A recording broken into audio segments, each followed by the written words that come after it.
Welcome to episode 7 of Stick to Sports. I'm Ben Diamond. And I'm Brian Burrows. Today we take a look at the NFL, the college football, the NBA, and the NHL. Roll it.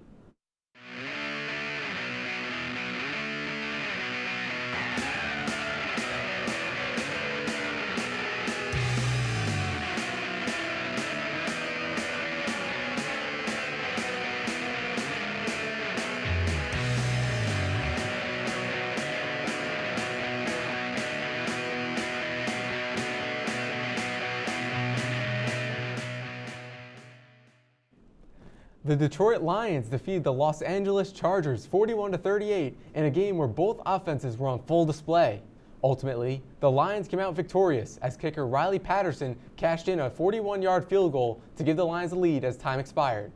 Both quarterbacks went back and forth all game, resulting in two outstanding performances. Jared Goff threw for 333 yards and 2 touchdowns, while Justin Herbert threw for 323 yards, 4 touchdowns, and 1 interception.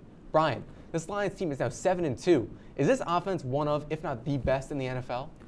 The best, not quite yet. One of the best, absolutely. They have a very, very talented core of players right now, including quarterback Jared Goff, Amon-Ra St. Brown, Sam Laporta, Jahmyr Gibbs, David Montgomery. It's a very good core of players. Their total yards per game is 406, which is second in the NFL right now. It's a very good stat. They're top 5 in both passing and rushing yards per game. They can throw the ball, they can pass the ball, doesn't matter. They can break down your defense. I think the big thing they're missing is a real number 2 receiver behind St. Brown. Josh Reynolds, Khalif Raymond, Jameson Williams are all good receivers, but I think they're 3 or 4s. Jameson Williams has potential to step up to be that number 2, but he hasn't shown it quite yet. So I think that's the next step to make their offense. Probably the number 1 is a number 2 receiver. Yeah, I have to agree with you. I mean, their offense is very well balanced. You mentioned all those guys. They really are well balanced, and they're able to attack you from any which way and have a lot of success. But I feel like it's their defense that needs to continue to step up when called upon. There have been a lot of close games which they've come out on top, but you'd wish, as a Lions fan, I'm sure, that they'd win a little bit more handily than they have been. But they're winning games nonetheless, and they're really impressing on the offensive side. The Houston Texans were on a high after rookie quarterback C.J. Stroud led them on a game-winning drive against the Bucs the week before as they headed into Cincinnati to take on a surging Bengals team. The Texans had a 27-24 lead late in the fourth when Joe Burrow led the Bengals down the field. A drop pass by Tyler Boyd in the end zone led to a game-tying field goal for the Bengals. Stroud got the ball back with 1:33 on the clock and once again led the team into field goal range for a game-winning kick as they walked away winners 30-27. Ben, after back-to-back game-winning drives, the Texans find themselves at 5-4 and in the playoff picture, and only a game back of the Jaguars. Can they take the division? I mean, they certainly can. As you said, the Jaguars lost this week. So with the win, the Texans were able to move up a game, only being a game back in the division right now. And they've also already beaten Jacksonville. So if they can take the next matchup between the two teams, they have the matchup advantage. So all of a sudden, if they end up tying record-wise towards the end of the season, you can realistically see this Texans team take the AFC South just based off matchup advantage. But right now, I mean, 2 weeks in a row, 2 game-winning drives for C.J. Stroud. That's really impressive. And this is, this is what a good young quarterback can do for a team. This Texans team has so much confidence right now, and it's really fun to watch. Yeah, I mean, the remaining schedule is pretty easy, too. They have 9 games left. 6 of them are at home. They have Arizona, winnable game. Jacksonville's going to be a challenge. Denver's a winnable game. They're in New York to play the Jets. That's probably a winnable game. At the Titans, it's a winnable game. Cleveland's going to be a really tough test. That might be the hardest one left. They're taking Tennessee one more time, and then they're in Indianapolis. They could very easily walk away with 7 out of 9 wins out of the final stretch of games and very easily make a playoff push. I completely agree, Brian. The Cleveland Browns were very happy to have Deshaun Watson back as he helped lead them on a 14-point comeback against the Ravens to defeat them 33-31. The Browns' defense was the star of the show, hauling in 2 interceptions, including one that was returned for a touchdown in the fourth quarter. The Browns had decent success with Watson absent, but a win in his return could signal positive signs for the rest of the season. Brian, prior to this week, the Ravens looked like one of, if not the best team in the league. Does a loss like this give you some doubt in their abilities to win the playoffs? No, it really doesn't.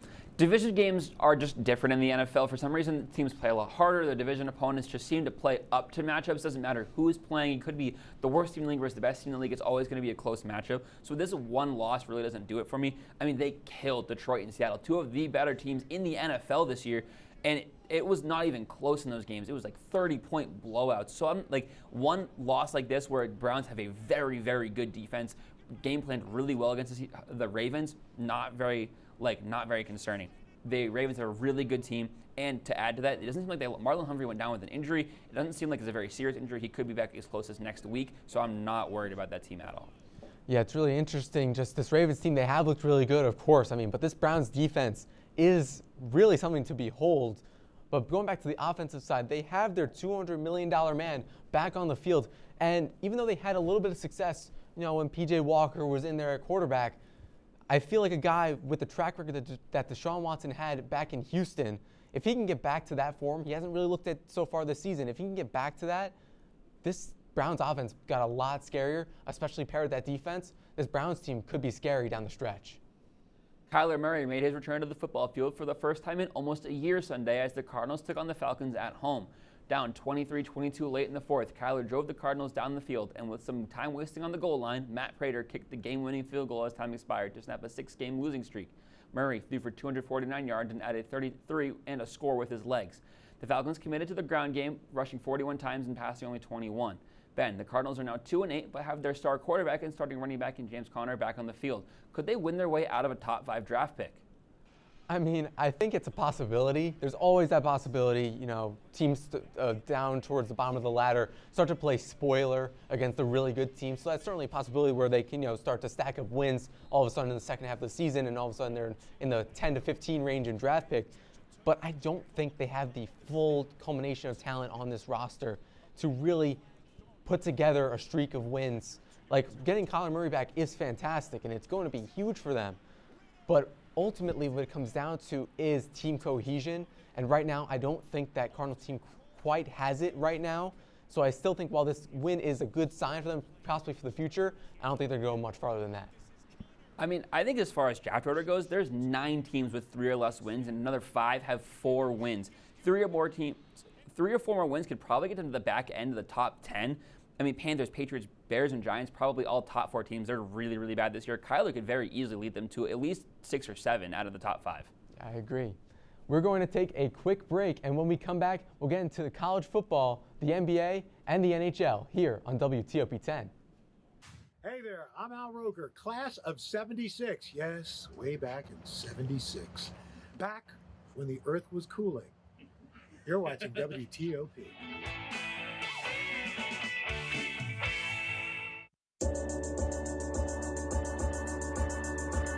The Kinda Late Show with Chloe and Anna.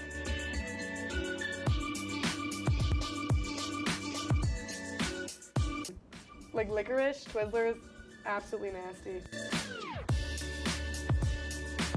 The thought of turkey is just nauseating. I think you're wrong, is what I think. You think I'm wrong a lot of time. I do think you're wrong a lot.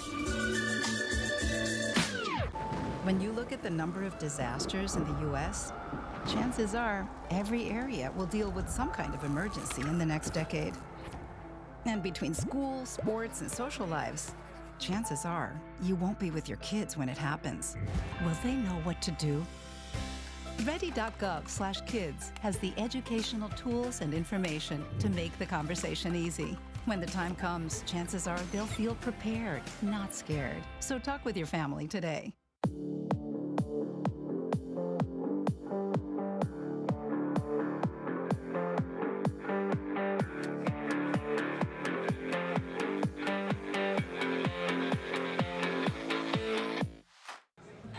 Put the keys down, Kevin. But I'm gonna drive home. There are several warning signs present that you shouldn't be driving. I guess I have really been looking for love in this dating app. Yep, I'm definitely gonna call a ride home.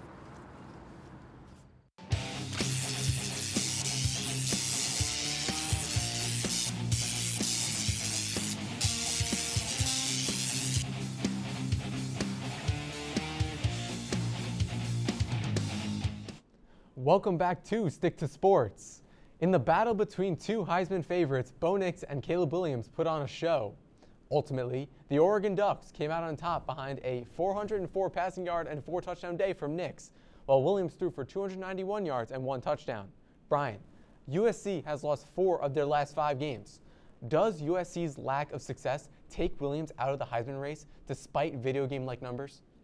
I would say yes. Caleb Williams had a very tough road to get back to repeat as a Heisman winner. He had to improve on what he did last year, which was already incredibly hard to do. And USC probably had to win the Pac-12 when they haven't looked the best. He lost some talent in the offseason with the loss of Jordan Addison, so that it was just gonna be really hard to get back. I don't think USC's lack of success is helping at all. His play this year is also slightly hard to get his draft stock a little bit too, because he really hasn't looked like he did last year. He's throwing more picks, which is the biggest thing he's showing. So I don't know. I do think USC's hurting him, but I don't think he's hurting himself too. Yeah, I think it's mainly the defense. He's facing a lot of really good teams, and these good teams are really attacking his defense on USC, and he's not really been able to catch up. And I think that's a little bit of a telltale sign for the future. Maybe his future NFL team might need to have a good defense in order for him to stay in the game. In a very strong Pac-12 this season, the Washington Huskies have stayed on top and undefeated at 10-0. Their latest victory was over number 18 Utah. The Utes kept it close and led in going into the half 28-24. The Huskies defense stepped up in the second and didn't allow any points and got a game-clinching safety to win it 35-28. Ben, in the first 2 CFB polls, the Huskies have been number 5 each time. Can they get themselves into the top 4 this week? I 100% think so. I think they should already be in the top 4. But if they can beat Oregon State this week, 100% they'll be top 4 in the country. And I think that's on the back of Michael Penix. He's my Heisman favorite personally. Over 3,500 passing yards, 27 touchdowns, and 7 interceptions. He's putting up fantastic numbers, and the Huskies keep winning. I think this Huskies team deserves to be in the college football playoffs right now. Yeah, I completely agree. I think their resume is better than both Michigan and maybe even Florida State. They have 3 ranked wins, which is the most of the top 5 teams. And Florida State, LSU was a really good win, but Kentucky is an iffy win. Ohio State's Notre Dame win is just looking worse and worse. So I'm really surprised Washington, out of just on resume, is not in the top 5. I guess they're doing more eye tests, which is just kind of interesting to see. The Shea Gilgeous-Alexander-led Thunder defeated the high-powered Suns 111-99 behind a 35-point night from SGA on 13 for 22 shooting. The Thunder currently sit at 6-4, while the Thunder are 4-6. Brian, are the Thunder finally at the point where they can push further into the playoffs with their current roster? I would say yes. Shea is a superstar. Excellent all-around player. He was a perfect addition to this team when they got him, and he's only grown since he's been there. Giddey and Dort are very good wing players. They're great scorers. Giddey, a very good defensive player, as well as multiple triple-doubles to his name already in his young career. Having Holmgren, too, what a great pick that was. It was tough that he got injured last year, but he's showing this year why he was that top pick. The only thing that might hurt them this year is okay depth in the long run. So I think in a very deep Western Conference, the depth on their team could be the reason they don't go very far. I feel like this rebuild's finally paying off. We're seeing a good core of players, as you mentioned, SGA, Chet Holmgren. But, it's still early. The Suns were without Devin Booker, but a 12-point win against a team that looks like an NBA title contender, that's really impressive from this Thunder team. In the 2022-23 season, the Houston Rockets finished 20-62 and were second to last in the Western Conference. With new head coach Ime Udoka, this season they've started 6-3 and just knocked off the reigning champion Nuggets 107-104. New signing Fred VanVleet led the team in scoring with 26, and Alperen Sengun had 23 points. Ben, are the Rockets legit contenders this season? Personally, I don't think I've seen enough from this team in order to be fully convinced that they're going to be contending for the playoffs to go deep into the Western Conference. But it is a welcome surprise. You always like to see teams that are, not really expected to do much this season, and then all of a sudden they explode to start. It might be a little early season run. Fred VanVleet's a great player. Alperen Sengun is a good player as well. But right now, their top scorer is Sengun. He doesn't average over 20 points. He averaged 19.4 right now. They're going to need a guy that's averaging at least over 20 points if they want to continue to have success in the long run. Yeah, I would say honestly their biggest addition this year was Ime Udoka as a head coach. He showed in Boston what he could do with a lot of good players and be a very good head coach. So I think that's making the biggest difference here, but I do agree. I don't know if they're going to go very far than maybe the first round. Moving on to the NHL, the New York Islanders have dropped 4 straight games after their 4-1 loss against the Washington Capitals. Their lack of offensive production paired with poor defense and a slow start from Ilya Sorokin have culminated in a very rough stretch for the Islanders. Brian, is this lack of success due to the lack of additions made in the offseason? Most definitely. Bo Horvat at the deadline was a great addition. They gave him the contract extension, who he's here long term, but they didn't put anybody around him. We were talking earlier, their team is a little older, so they really needed to get younger players around him too. A first-round exit last year, they should have been adding players, not just keeping the same players around. There was players available like Vlad Tarasenko, Tyler Bertuzzi, who were wingers. They could have put around Barzal and Horvat to really make themselves a better team. They just didn't do anything, which is really weird for a team that was in the playoffs last year. Yeah, it's really weird. I mean, right now they're an older team. They're not as old as they were a few years ago. Still an older team, top 10 in oldness, I'd say. But their farm system right now is 30th in the league. So not only are they one of the older teams, but their farm system right now is not looking good either. So they don't have a lot of top prospects that can make an impact at the NHL level. And they're just a couple of years removed from being one game out of a Stanley Cup berth. And it looks like they might be moving further and further away because of that. The Vancouver Canucks headed across Canada for a game with the Montreal Canadiens. Vancouver had 10 wins from their first 14 games and added to that tally with a 5-2 win. Brock Besser picked up his 12th goal this season and is currently the second highest scorer in the league. Ben, the Canucks are second in the Pacific and look to be powerhouses in the West this year. What is their ceiling? I mean, their ceiling this year, I mean, you see it right here. They're second in the Pacific Division, right behind the reigning champion Golden Knights. So they've definitely turned like a complete 180 from last year. But I mean, the Quinn Hughes, Elias Pettersson duo right now has been absolutely killing it and absolutely on fire. Not to mention JT Miller as well. All three of those guys on this team are top 5 in points in the NHL right now. Then also in goal, Thatcher Demko is top 5 in save percentage. He's top 5 in goals allowed average. This team right now is clicking and moving on all cylinders. They'll have to keep that consistency up the entire season if they want to go far in the playoffs. Yeah, I would say the ceiling is probably maybe a second round for them. They made the first round last year but lost in 7 games to the Oilers, which is really a tough way to go out. The Oilers were a pretty good team last year, not as much this year. The way they're playing right now, though, they would take on the Avs in the playoffs at the end of today, and I think that would be another first round exit. They're a good team, but I don't think they're one of the better teams in the NHL this season. We're going to take a quick break. When we come back, Ben will be joined by one of our producers, Alex Brooks, here on WTOP 10. I know kids worry about a lot of things. Getting enough food to eat shouldn't be one of them. Through a nationwide network of food banks, Feeding America serves virtually every community in the United States. See how you can help your community. Visit feedingamerica.org.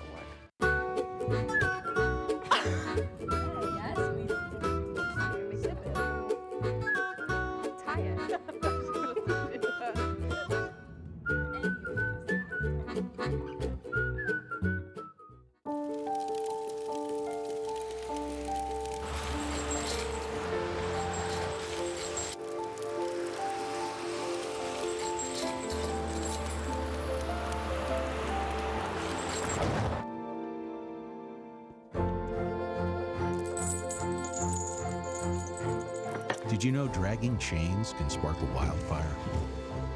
Only you can prevent wildfires.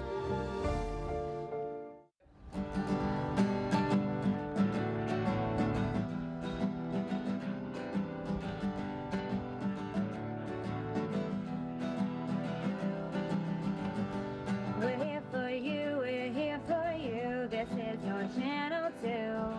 With sports and news and what to do, we're here for you. It's your TV, you're watching WTOP. Your TV, thanks for watching WTOP.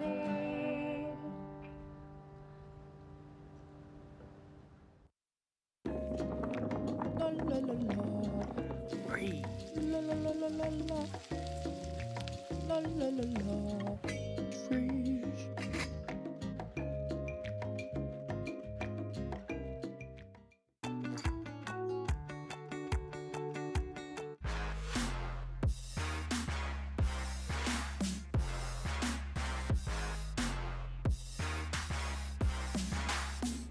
Welcome back to Stick to Sports. Joining me now is Alex Brooks, one of our producers. Alex, what do you have for us tonight?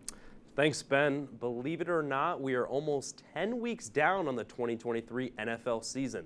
While the season has had a lot of twists and turns, the MVP conversation is starting to heat up. With guys like Mahomes and Lamar at the top of that conversation, young guys like CJ Stroud are making their way into those talks. Ben, at this moment, who is your MVP? You know, I really don't like that the MVP is a quarterback award. because I think that right now, guys with the highest odds, Patrick Mahomes, Jalen Hurts, like, they're not MVP to me. They're really not MVP to me. Right now, I would take a guy like Tyreek Hill. I'd take a guy like Christian McCaffrey. And if you're going back to the quarterbacks, I'd take a CJ Stroud, but they have that plus 3,000 right now. So I think it's really bizarre right now how these odds are working right now. And I wish it wasn't a quarterback award, because there are other players in skill positions that probably deserve the award a little bit more at this point in time. Yeah, I agree with you, Ben, but it's unfortunately, it is a QB award. So if we're going on quarterbacks, I'm going to take Lamar Jackson. I feel like this year he has taken a step up. He's looking like the 2019 MVP Lamar Jackson. He's led his team to dominating wins against Seattle and Detroit. He has 15 total touchdowns. If he keeps the turnovers down, I think he'll be able to be the MVP for this season for the Ravens. Yeah, I completely agree with you. I mean, he's been fantastic. Just got to do a little bit more with the arm, I think. Moving over to the Lone Star State, as the Dallas Cowboys scored over 40 points against the New York Giants for the second time this season. Following their big division wins, CeeDee Lamb went on to say, quote, "I'm the top receiver in this game and there is no question about it," end quote. Ben, CeeDee has been on fire, but would you say it is premature to say he's the best in the NFL? Yes, it is a little premature. I'll take that. It is a little premature to give him, the crown as top wide receiver in the game, but he's still top 3, especially when Mike McCarthy is finally game planning for him, finally giving him targets, because it took about 6 or 7 weeks for him to finally, be really looked at consistently throughout a game, because right now the Cowboys running game has been like what has been focused on for most of the time. And it hasn't really been working. We've seen Tony Pollard has been great, but clearly when they use their wide receiver 1, he can put up big numbers and really help them win.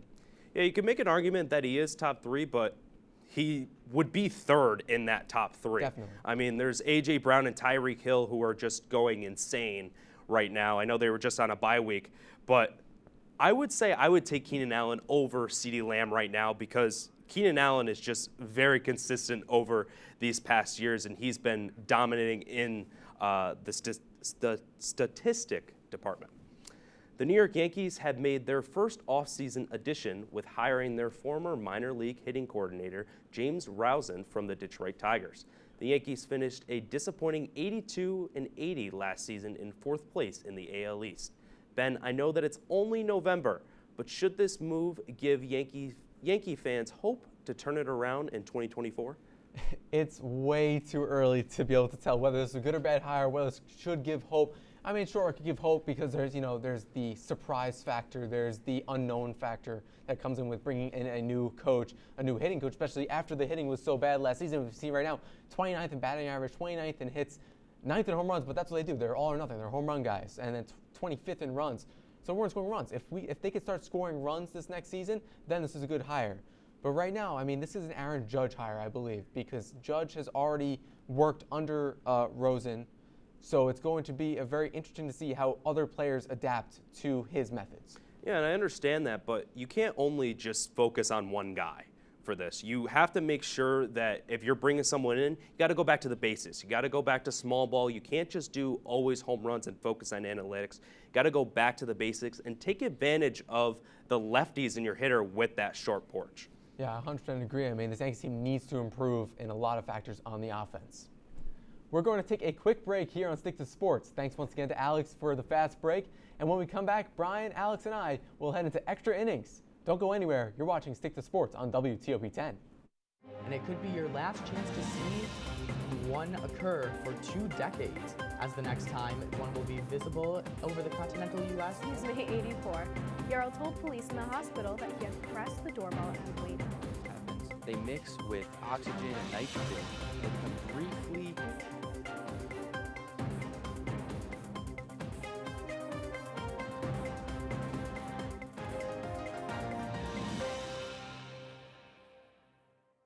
What's going on? Yeah, dude, we go on at like 11:30. It's like No. What do you mean no? It's 10:30. 10:30? Matt, it's 10:30. What do you mean it's 10:30? Hey, don't touch that. That's my ladder. Hey, man. Whoa. You know this book was already discounted 10%? Wow. Wow. Wow. Get a closer for that one. Matthew. Broadcast news. Look at that. Can we go back inside? I want to sleep in the studio again.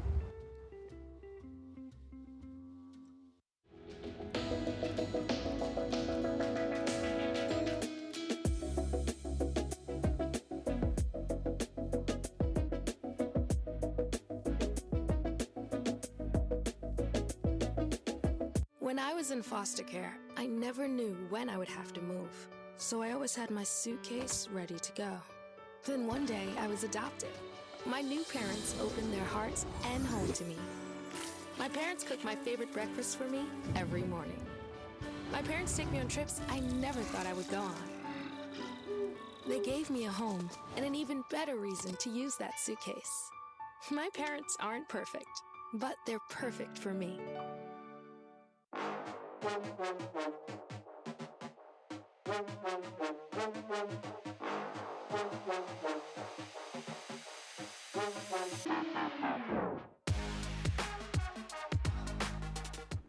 Welcome back to Stick to Sports. Now let's get ready for another edition of everyone's favorite segment, Extra Innings. Well, guys, I know you must have missed me last week. Yes, we Garrett, did. Garrett was filling in, but we'll take a look at the standings from last week, including Garrett's. I'll see what's going on here. There we go. He went 4-1 last week. Me and Garrett, I'm on a roll, by the way. I'm 9-1 in the last 2 weeks. Wow. That's impressive. I'm killing it. I mean, you're in first. You're just doing it out here. I'm still All right, so we'll get into the matchups. For the first matchup, it's going to be the Baltimore Ravens against the Cincinnati Bengals. Ben, I will start with you. You know, the Bengals are coming off a loss this week. I think that they're going to see a big bounce back. It's an AFC North divisional matchup. I'm going to see Joe Burrow, go off again. I mean, they were just on a 3-game winning streak, or 4-game winning streak. They're going to come back and do it again. I think the Bengals are going to take this one. Give me the Ravens. They are 3.5-point favorites, which is pretty close. The Ravens offense is dominating. The defense is good. I think they're going to bounce back from a loss in this one. I got to give my MVP pick. The Baltimore Ravens are going to win on Thursday Night Football, but we'll move over to another AFC North matchup. It's going to be the Cleveland Browns versus the Pittsburgh Steelers. Brian, I will start with you. Give me the Browns -3.5. Same line as the other game, and it's the Browns defense just so good. Pittsburgh somehow winning all these games by even they're getting out-yarded in every single game. So give me the Browns. I think their defense finally shuts the Steelers down. I completely agree, Brian. I'm taking the Browns this one. I think also the addition of Deshaun Watson to this team, again, we saw this week, I think that'll be another factor in winning this game against the Steelers. Yeah, Steelers are always a tough opponent, but I'm going to take the Cleveland Browns on this one. So we'll move over to number 12, Oregon State versus Washington for some college football. Ben, start us off. I have Michael Penix as my Heisman favorite right now. So I'm going to have to go with Washington. I'm going to go with the Huskies. I think that they've just been fantastic this season on offense, on both sides of the ball, really. So I think Michael Penix and Washington will take this one. I'm right with you. Michael Penix and Washington, that offense is so good, and the defense finally stepped up last week versus Utah in the second half. I think it continues into this game, and they win by probably way more than 1 point. Yeah, 3 for 3 on here for Washington and Michael Penix. We'll move over to the Denver Nuggets versus the Los Angeles Clippers. Nuggets opening up as favorites. Brian, start us off. I'm going to go with the Nuggets to this one. It's the in-season tournament game, and I think the Nuggets with Nikola Jokic coming up the triple-double loss is going to be a big factor where they're going to turn things around. And I don't really like the Clippers team this year. I don't really ever like them, honestly. This is really interesting. It's really scary for me because I feel like the Nuggets, they're coming off a loss, but the Clippers haven't looked great. I'm waiting for that bounce back. But I don't think it's quite there yet. I'm going to agree with you. I think the Nuggets are going to take this one. 3 for 3 again. I'm going to take the Nuggets as well. And we'll go over to our last matchup, some college basketball. It's going to be number 1 Kansas versus Kentucky.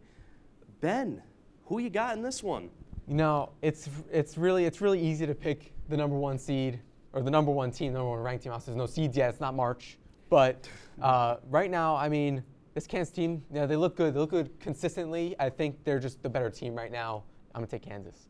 I'm right with you there on Kansas. Sheway versus Filipowski in this one, and I think Filipowski is going to lead that Kansas team, actually, over Kentucky. And I was with Filipowski is not on Kansas. He's on Duke. Kansas anyways. I'm going to go upset. I'm going to take Kentucky going over winning against Kansas in this one. So It's an interesting pick, Alex. But that is all the time we have on this episode of Stick to Sports. Have a happy Thanksgiving, and we'll be back on Monday, November 27th, right here on WTOP 10.